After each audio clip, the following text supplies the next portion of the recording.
San Francisco looks different these days. Many are questioning the future of the city by the bay. And quite a number of people have already determined that that future isn't going to include them. Listen, I'm not saying there aren't valid reasons to leave San Francisco. I've even encouraged a couple of people that they needed to do so based on their life's circumstances. But I do believe this: we should have valid reasons if we are going to leave. Here's a question I want to begin our time with today. How can you make a commitment to the future of a city when the present is so far from ideal? How can you make a commitment to the future of a city when the present is so far from ideal? We want to talk about this over the next 4 weeks by looking at the life of Nehemiah. Nehemiah makes a commitment to rebuilding the city of Jerusalem, and not because of what he sees, but because of what he sees that could be true if he were to do something about it. And Nehemiah makes this commitment to rebuild the city of Jerusalem without knowing what it's going to cost him or how long it's going to take. If I'm honest, what I see so often among us today is we don't want to make commitments unless we know everything that's going to be involved in that commitment, unless we can fully measure it and quantify it and go, okay, now I'll decide if I want in or if I don't want in.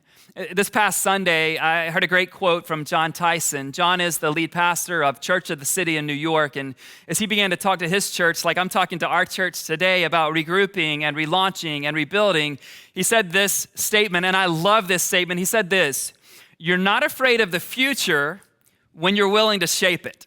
You're not afraid of the future when you're willing to shape it. So many of us are like, I'm just going to stay on the sidelines and see how things go and then determine if I want in. But no.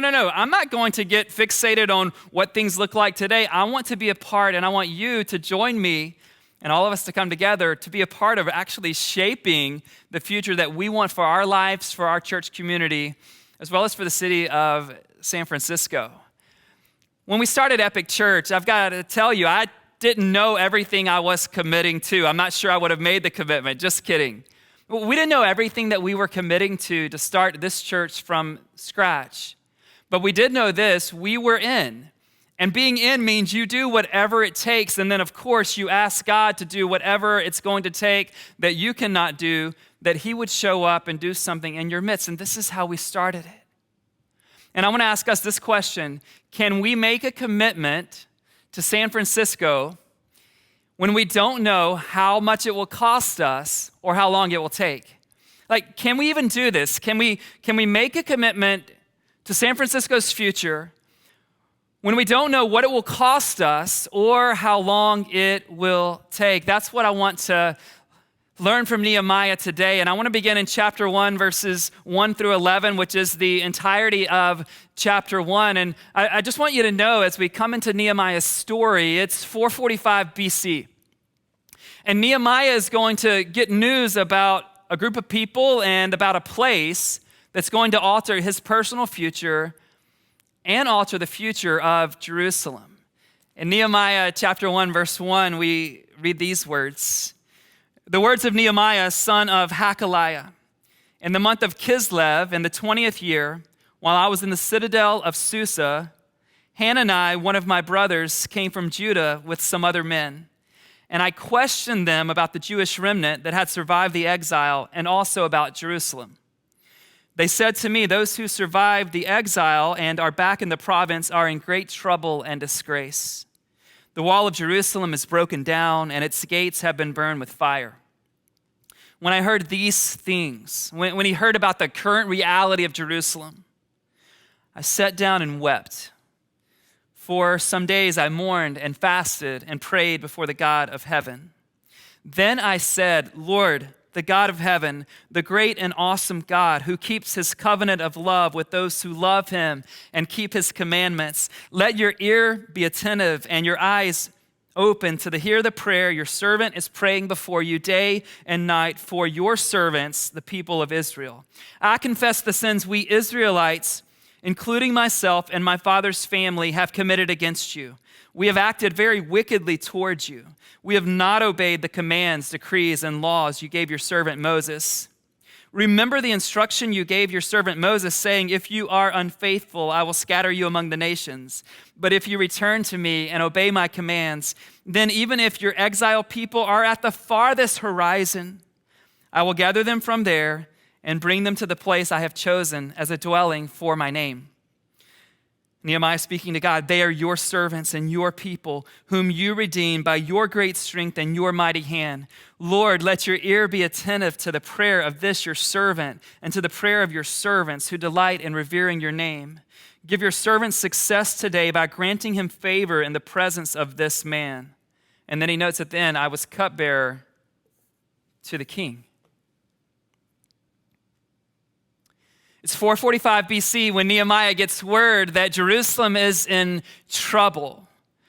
And when he gets this word, he tells us that he's cupbearer to the king, and he's in the citadel of Susa because Susa was the winter residence of the Persian kings. And when Nehemiah gets this news about Jerusalem, he's moved deeply by this news. At this time, Jerusalem isn't exactly on the best places to live list. But Nehemiah imagines a day when things are different and he can't shake it. And here's what you and I need to know. Whatever God has for our future, it will always be about a people and a place. Whatever God has for your future, whatever he has for our future, it will always be about a people and a place. You're going to see Nehemiah do some amazing things in trying to rebuild Jerusalem, but right from the beginning here in chapter 1, we get a glimpse into his heart.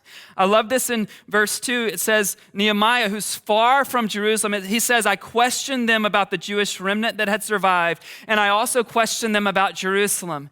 And from the very beginning, before you see his action, before you see his leadership on display, Nehemiah gives us a glimpse into his heart, and I want this to become part of our heart individually and collectively as Epic Church, because here's what I'm seeing today. You'll see this on the screen, but here's what I'm seeing today. Too many people in our world today make commitments only out of self-interest.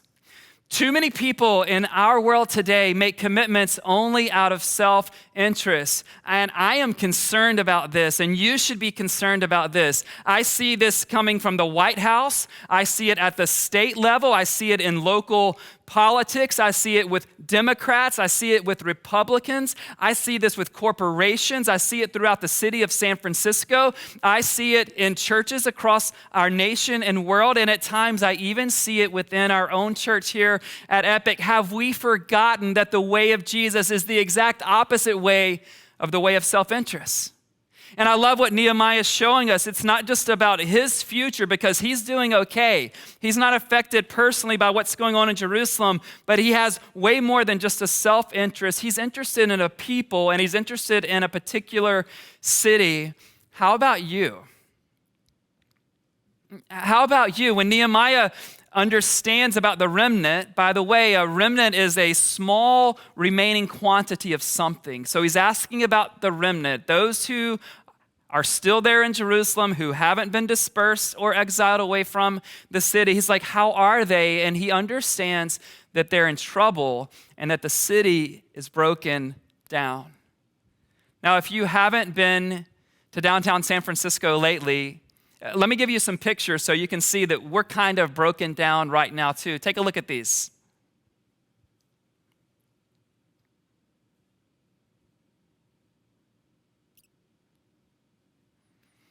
I need you to know something.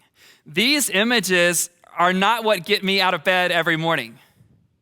These images by themselves, they lead to hopelessness for me or despair, discouragement. These images are not what get me out of bed every single morning, but I have some other images that do help get me out of bed every morning. I imagine, because I'm already seeing it, a movement of prayer happening in our church that's stronger than it's ever been in our 10-year history. The images that get me out of bed in the morning are seeing a passionate culture of worship form and rise out of this place called Epic Church. God is giving Seth songs, and I can't wait to see how the worship culture is going to be impacted impacted in our church. The images that get me out of bed in the morning and that cause me to speak with a little excitement in my voice right now are imagining next generation of kids and students understanding God still has a purpose, and if he brought them through a pandemic, maybe they will believe that God can do anything in their future. That's what gets me out of bed in the morning, thinking about your places of work becoming places where you bring good to the city and our partnerships here and seeing justice happen in our city. These are the things that get me out of bed in the morning, imagining your friends and neighbors and coworkers, those that are present and those that will come when the city begins to rebuild, imagining them experiencing life transformation in Jesus. Listen, if the only images you have are what you can see with your physical eyes, you may want to stay in bed every morning, but I'm asking you to begin to imagine what God might be building that's not visible to our physical eyes yet. If I could let you in on how our family is thinking about the future of San Francisco and how our staff team is thinking about the future of San Francisco, I'll just say it like this. Here at Epic, we are playing the long game.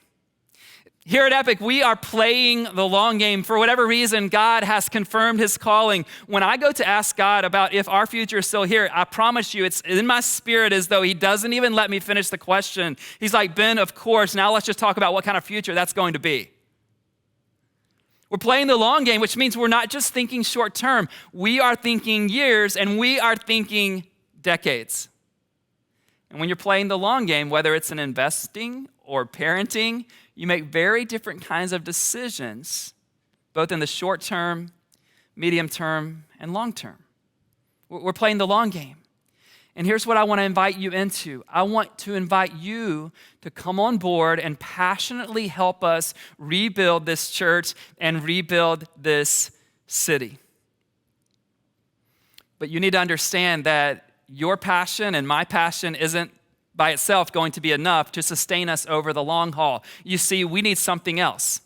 We need someone else. And I love what Nehemiah does before he gets into all of his brilliant leadership. Nehemiah, he is strategic, but he knows his strategy won't be enough. Nehemiah, he is great with people, but he knows his people skills will not be enough. Nehemiah is the kind of leader that I want to try to emulate, but he knows his leadership skills will not be enough. He needs something else. And he begins right away before he gets to work. He's inviting God into his hopes and desires and dreams, which brings this to mind for me and for you. We must create space to invite God into our hopes, desires, and dreams for San Francisco. We must create space to begin to go, God, okay, yes, we aren't wide open yet as a society, but we can already begin inviting you and preparing the way to have you do something for our present situation that will impact our future situation as well. And if you look at Nehemiah's prayer in verses 5 through 11, you see some things there that I want to invite us to model.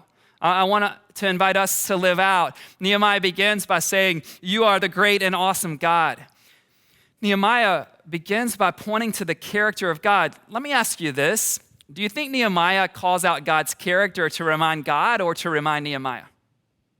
Now, it's great to exalt God and to tell him who he is, but whenever I'm praying similar to this and whenever you pray similar to this, what's happening in us is we are articulating what's true about God and we're reminding ourselves, oh yeah, I should be confident. Oh yeah, I should have faith. Oh yeah, things aren't great, but this is kind of God's MO to work in difficult circumstances. And so as he says that about God's character, he's reminding himself. And then he says, you're the God who keeps his covenant of love. Why does he say that? You can imagine if you were to look around San Francisco, or in Nehemiah's case, look around Jerusalem, you might think, does God still love us? Like, is he still here? Does he still have a plan? I mean, have you seen this place? Nehemiah reminds himself, you're the God who keeps his covenant. You're the promise maker. You are the promise keeper. And then I love, he begs for God's attention. He says, let your ears be open. Let your eyes be here. See, God, give your attention to the situation. Guys, we have to invite God into what we're up to and what we're hopeful for our future. And then he confesses his sin. Don't run by this one. This isn't the funnest one, but don't run by it. He confesses the sins of their entire people. He confesses the sin of his father's family, and he confesses his own sin. And I love this prayer. He's like, okay, if I'm going to invite God into this movement, if I'm going to invite God to help us rebuild the future, I need to make sure that I'm clean and pure before God. And let's do that. Let's just go, God, if there's anything in me that's not what you would want, I just want to confess that. I want to repent of that because, God, I don't want to build the future alone. I want to build the future with your help. And so, God, if there's anything that needs to be cleansed in me, would you cleanse it? And then he recalls God's promises.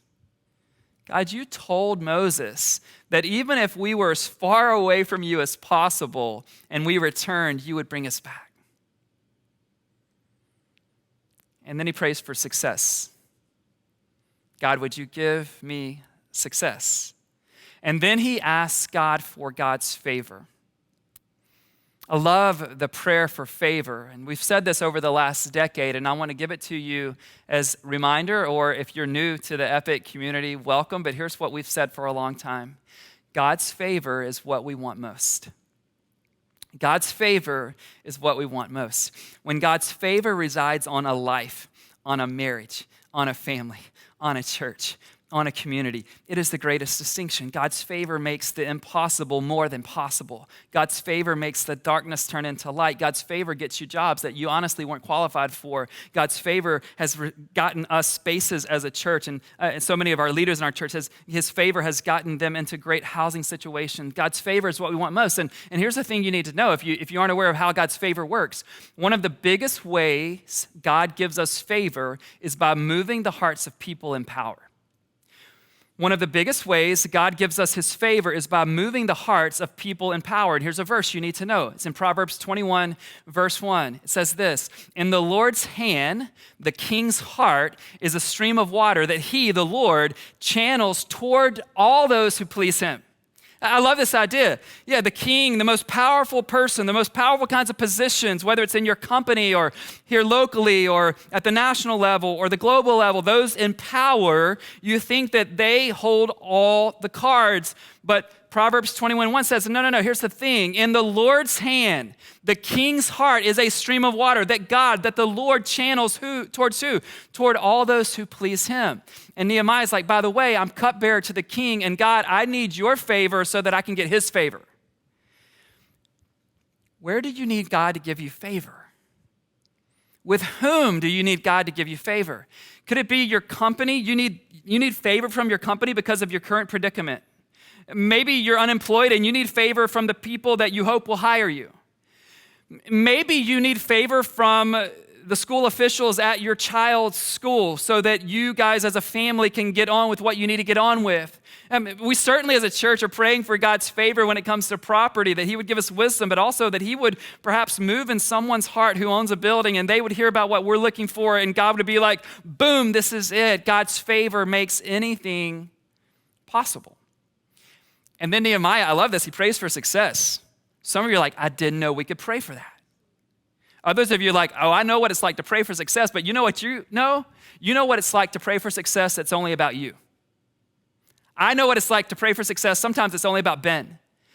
But Nehemiah, he knows that if God gives him success, it will mean success for a whole lot of other people, and it will mean success for a city. When you pray for success, would you not just pray for your own success, but would you link your success to our church's success, to the city of San Francisco's success? I mean, that's the whole idea. But I love this. He prays for success. I want to ask you this. Why do we make survival the goal when God is calling us to thrive? I've been there over these last 6.5 months. God, can we just make it? Are we going to be okay? Is the church's financial situation going to be okay? Are we all right? And there are times when we are thrown off in such a dramatic way that we have been in the season where we need to just go, hey, we do need to survive because there are worse things than survival. But there are also better things than survival. And God wants us to thrive. He doesn't want to sit back going, oh, I hope it's not going to be too hard. Oh, I hope we can still stay in San Francisco. No, he's telling us as a church, I think, to go on the offensive and go, hey, why don't you guys go build the future? And by the way, I'll be with you. I'll be with you. And wouldn't that be enough? If God is going to be with us, wouldn't that be sufficient? We started our church in 2011. But what you may not know is that we did most of our fundraising in 2009 and 2010. Anybody know what the economy was like coming out of that 08, 09 time? Thankfully, I didn't know as much about the economy then as I do now, because maybe we would have never started this church. But if you think about it, it's like, what were we thinking? I mean, how many of you would have been confident to make the ask that we were making during that economy to start a church, not just in San Francisco, but in this part of San Francisco? But aren't you glad we did? And here we are again. And I'm starting to ask you with this message today, and you can tell me in the chat, you can write me, no judgment if your answer is no, but who's in? Who's going to come lock arms with us? Who's going to believe God for what we can't see with these eyes? Who's going to commit themselves to doing whatever it takes and playing their part, not knowing how long it will take or how much it will cost us? Who's in? Because I think God is stirring our hearts towards another faith venture. I love this from Andy Stanley in his book, Visioneering. He says, visions are born in the soul of a man or woman who is consumed with the tension between what is and what could be. The tension between what is and what could be. I want to let you into my soul a little bit today. I've shared this with a few close friends and my wife, Shauna. Here's what I feel like. I feel like that second grader at recess who's getting ready to line up and race all of his friends. And you know, the teacher, the PE teacher or the second grade teacher, she's like, on your mark. And I'm like, yes, I am. She's like, get ready. And I'm like, come on. And I've been feeling like she's not saying go. I'm ready to start rebuilding this thing. I am eager. I am excited. And yet I know we're just in this wait and see mode. But let me tell you something. When Nehemiah is in a wait and see mode, he's not waiting passively. He's asking God to come in and do something. And understand this. There's always a distance between a vision being given and the fulfillment of that vision. But the question is, what will you do between God giving us the vision that I'm trying to lay out today and God actually fulfilling that vision? Because if you don't fill the space between in the right kinds of ways, you might not ever get to be a part of the fulfillment of the vision. And you make your own decision. I want to invite you in, but I'm not going to miss out. And when I spend time praying with and casting vision alongside our staff team here, they've already said, hey, we're not going to miss out either. Our encouragement to you is like, don't miss out on this. I know so many people have told me over the years, Ben, I really wish we would have been here when we launched the church. And I want to say to you, you're going to get a chance to. It'll be a relaunch. There'll be more people involved. We'll talk more about that in the coming weeks, but you're going to get a chance to. And I love this idea that God is up to so much more than we can see with our eyes. God is up to so much more than we can see with our eyes. And what we're going to call out of each other, we're going to call the best out of each other, by the way. I'm not going to apologize. Sometimes I apologize like, oh, you know what? You don't have to jump in if you don't want to. I'm not going to apologize for calling the best out of you, and you don't need to apologize for calling the best out of me. I want to bring my best, but you know what I want more than my best and your best? You know what I want more than human effort? Divine intervention. I want God to be up in the mix. You're like, Ben, where is the passion coming from? Here's part of the passion for me personally. For whatever reason, God is not letting me go anywhere.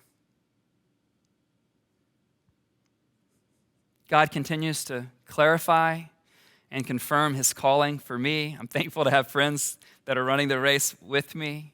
I'm thankful so many of you have already said, hey, we're in. It's not exactly what we wish it was today, but we'll be in for when it will be. Thank you. And there's room here at that table for all of us. I want to read a statement to you, and it's a statement with two choices. And maybe you actually need to make the second choice, but I want to give you two choices. I want to urge us towards the first one. I want to bless you if you need to make the second one, but I want to read it so that I don't miss a single word because I think it's that crucial. I'll say it a couple times. We can be moved by the current reality and future hopes of our city, or we can move away from the current reality of our city and forfeit what could be in the future. Let me say it again. We can be moved by the current reality and future hopes of our city. We can be moved by those, that things are not great in so many ways, but we're hopeful. Or rather than being moved by, we can move away from the current reality of our city and forfeit what could be in the future. And again, if God is stirring and giving you valid reasons to go somewhere else, go somewhere else. But if God is using this message and Nehemiah's story to awaken a new commitment and vision in you, then let's go. And some of you, I know that you are watching this in other cities, states, and countries. If God has you there, stay there, get involved with the church, go for it. But if he's using this message to call you back home or call you to San Francisco for the first time, I'm not going to apologize for him doing that either. Just don't blame it on me. He's the one calling. But I would obey if he is. You know, when we think about commitment, the way we talked about it today, I said that, Nehemiah and all of us, we need to make a commitment without knowing everything that will be on the other side of that commitment. And it's hard or maybe even impossible for me to think like, did Jesus ever go through that thought process? As he was thinking about making a commitment to all of humanity, to you and to me, like did he ever go through, because I could imagine, I don't know if it was like this, but I could imagine him going, okay, should I make this commitment? And then looking down through the future and looking into my life and going, should I make this commitment? I know that there are going to be times that Ben rebels against my ways and does the exact opposite. Should I make this commitment? I know there are times I'm going to bless Ben and he's going to be ungrateful. But for some reason, he committed anyway. And I'm so grateful. And today, as you think not about your commitment, but the commitment that Jesus has made to you, going all in when, let's be honest, you and I didn't have a whole lot to offer. Wow. He's like, I'm in. And he knew what it would cost. And he knew how long it would take. And today, I can't think of anything better, including committing yourself to the future of San Francisco, than you committing your life to the one who gave his life to you before you had anything to give to him. And if that's you today, I just want to encourage you to give him these words. Jesus, thank you for making a commitment today to me, even when I didn't have that much to give to you. But today, whatever I have, my life, my future, I give it to you. And I want to make the kind of commitment to you, Jesus, that you made to me. If you've done that today, I really do want to encourage you to get your phone out and text the word begin to 313131. For the rest of us, what kind of people will we be? Fearful of the future or shaping the future? Will we be like much of our world, only interested in what's good for us? Or will we realize that whatever God has for our future, it will always be about a people and a place? Let me pray for us.